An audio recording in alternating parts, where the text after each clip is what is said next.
Question, on va gagner 1000 shekels. C'est Dmer Hanouka. Vous savez qu'il y a une discussion, une marloquette. On est intéressé tout d'un coup. 1000 shekels, il a froncé les. Il y a une marloquette entre les Ashkenazim et les Sfaradim. Comment on allume la Hanouka? Est-ce qu'on allume une Hanouka pour toute la famille, ou est-ce qu'on allume une Hanouka par personne? C'est la Gemara qui dit des Méadrines. En vérité, mi-karadine, on peut allumer une seule bougie. Une seule bougie pour la journée aussi.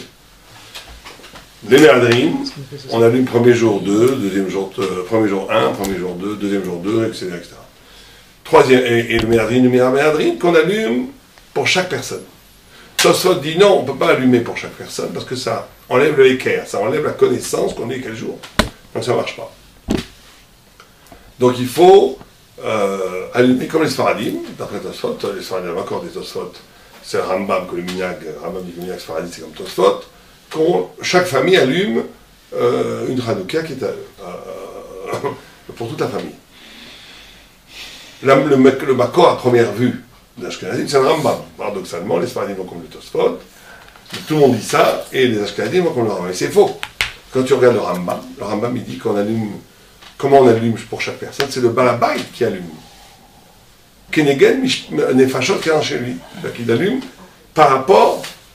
Il a 10 personnes dans sa maison, il allume 10 bougies le premier jour, 20 bougies le deuxième jour, etc. Donc il n'y a pas de Makor à première vue pour les Ashkenazim, puisque Rabbi Akiva Eger dit que si, Rabbi Akiva Eger, imaginons, je pose une question, vous allumez 4 bougies, c'est le troisième jour, vous n'avez que 2 bougies.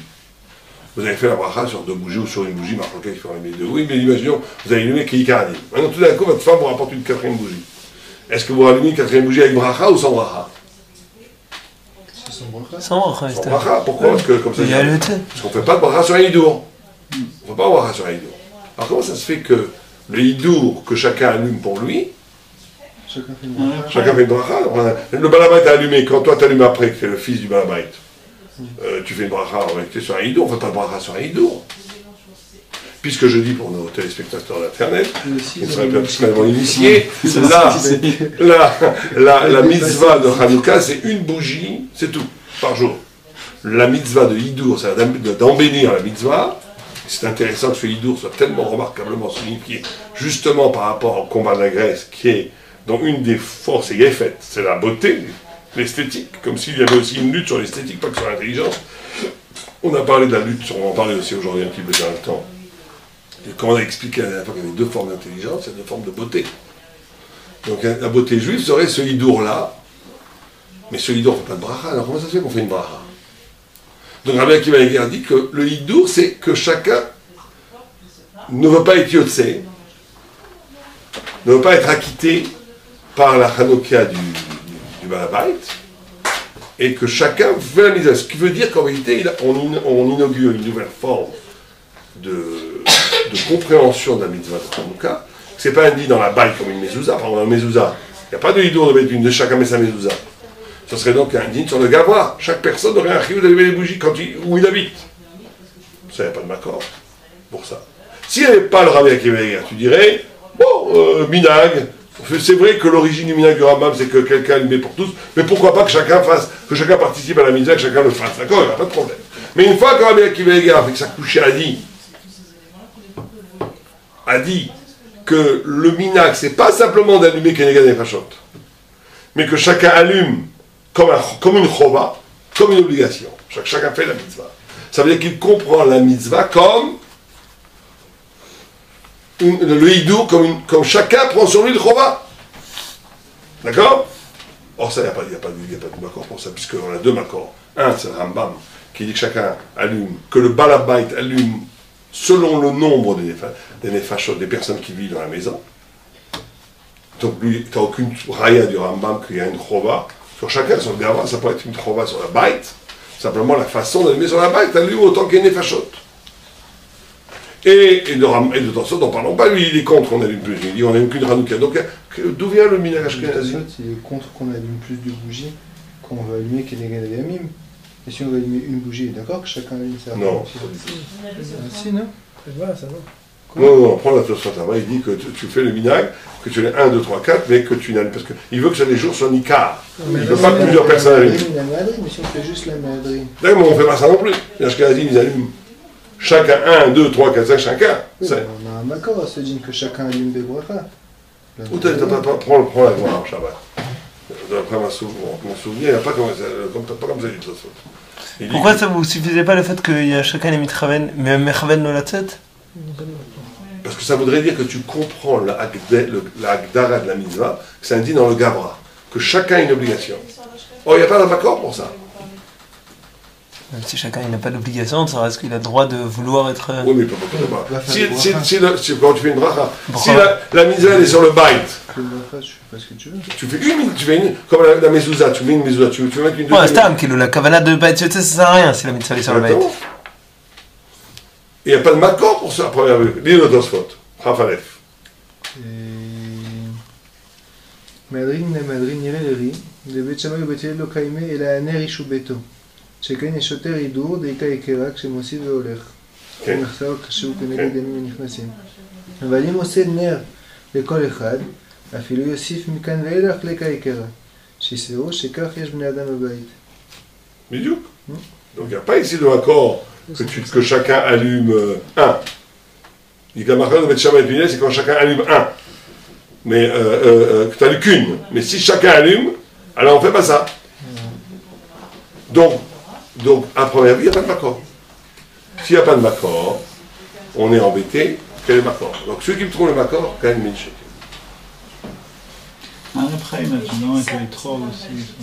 Alors après, il me dit que quand tu as un hidour et un maasé, tu commences par le hidour, parce que si tu ne peux pas être yotzé, une fois que tu as fait le hidour, au contraire, c'est rien pour notre couchia. Une fois que tu as fait le ikaradine, tu peux plus, ça ne veut plus rien dire de faire le hidour. Parce que le hidour doit s'accompagner du ikaradine. Donc si tu, il dit quand tu as deux, tu fais la bracha sur le hidour, parce que dans le tzad qui est caché, sauf que tu as un itrog qui est sauf caché à Meouda, et un deuxième qui est pas caché et pas Meouda. Donc il dit tu fais la mitzvah, sur le sof, mais tu continues après pour être. Ça répond pas à notre question. Alors je vais vous dire la réponse, c'est une très belle macor. Très belle. Temps de chercher là. Il y a un très bel macor, mais que très peu de gens savent. Ah, vous évitez les milchok là. Hein? Alors allez-y. Allez-y avec plaisir. Vous avez une macor ou pas? Non? Bah, il y a un macor magnifique en réalité. Il y a une macor entre Rashi et Tosfot.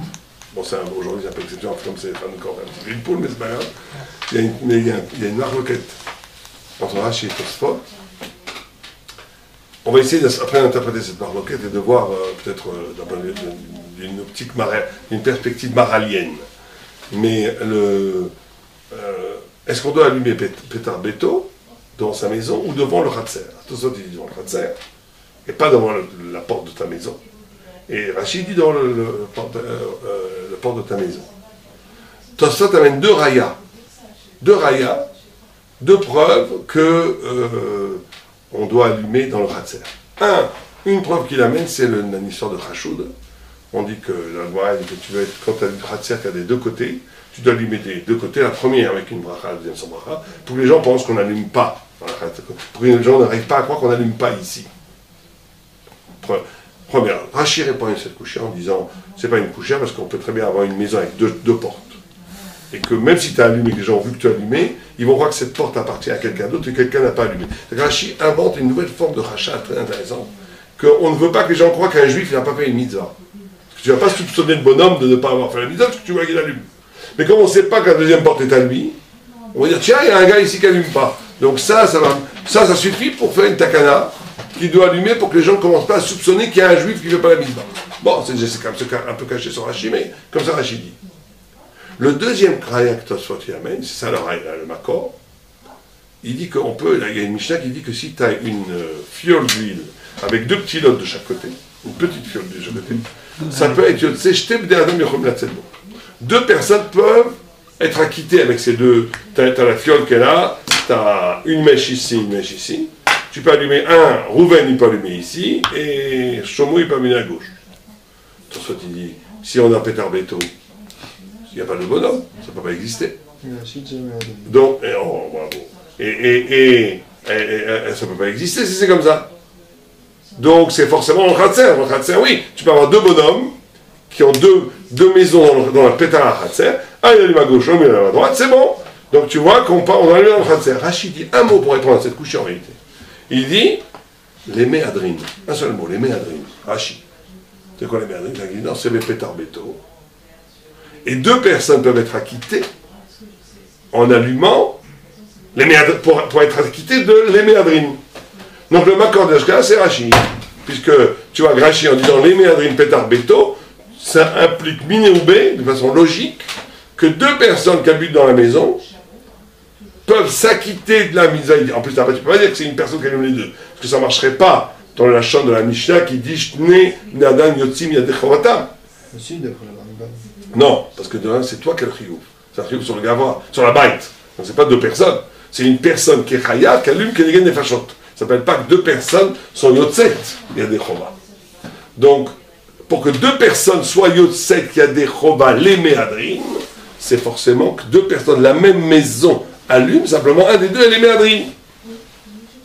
Donc on voit qu'on a une raya, donc le Makor Ashkenaz, que chaque personne allume comme une chova, parce que c'est comme une chova, parce que c'est écrit Yotzim Yadechova, c'est Rachid. Voilà. C'est la même. Hein? Pour la bracha. Pour la bracha.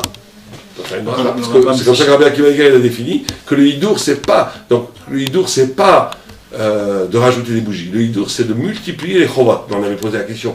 Il faut un makor pour définir le hidour, non pas comme une multiplication des bougies par rapport au balabait, comme le Rambam le dit, mais que quelqu'un peut dire je ne suis pas acquitté par le balabait et je peux moi-même faire la mitzvah. Qui te dit que tu as le droit de faire ça? Mais c'est pas une obligation alors. Non, c'est un hidour, méadrine. Mais c'est un hidour qui prend comme s'il n'était pas acquitté. Pour que tu puisses faire la bracha en n'étant pas acquitté, ça veut dire que le guéder de la mitzvah est sur le gavra et pas sur le baït. Chaque personne a l'obligation. Simplement, tu peux, un balabait pour Dieu, c'est tout le monde, midin shlichut, peut-être, ou je sais pas, midin shlichut, ou midin, comment on dit, shtok et goufo, comme on dit pour la femme, etc. Midin shlichut. Donc, c'est sûr que c'est une idée que chacun ne passe pas par la shlichut et que chacun, en tous les cas, le makor, c'est Rashi. Et personne ne fait comme le Rambam, alors d'après ça. Personne ne fait comme le Rambam, mais le Rambam, à la fin, il dit que le minhag Sfarad, c'est de faire comme Tosfot. C'est-à-dire que le Rambam, il amène dans son texte, là-bas dans les Khanouka, il amène qu'en réalité, Karadine, il faut de la Gamara, il faudrait faire comme ça, mais que le minhag Sfarad, c'est de faire qu'une bougie pour tout le monde, comme Tosfot. Donc, il n'y a pas de minhag comme le Karadine du Rambam. Voilà. Alors, on peut effectivement se réfléchir et se demander quel est cette parcours à Khatser, Béto. Comment maintenant qu'on a étudié beaucoup de Maral ensemble, quelle perspective maralienne, comment vous expliquerez de façon maralienne cette discussion entre Rashi et Tosfot?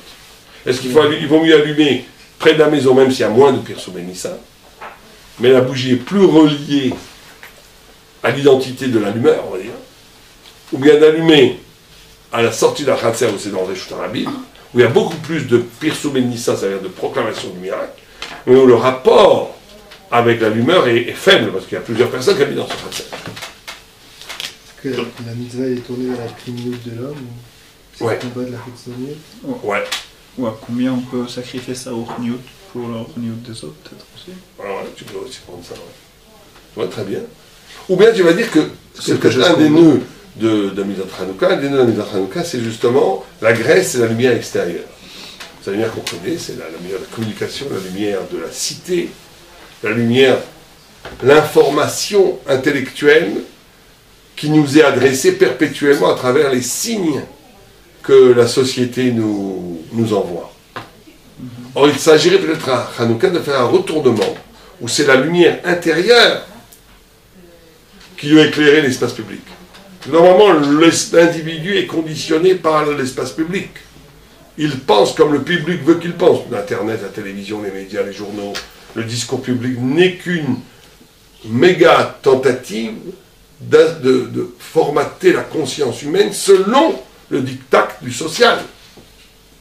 Hanouka, dans l'ombre de Hanouka, serait peut-être une tentative de renverser ce mouvement, et non plus d'être victime des lumières extérieures de la cité, mais de par ta propre intensité intérieure, dire quelque chose révéler quelque chose qui est valable dans ton intériorité pour le monde entier.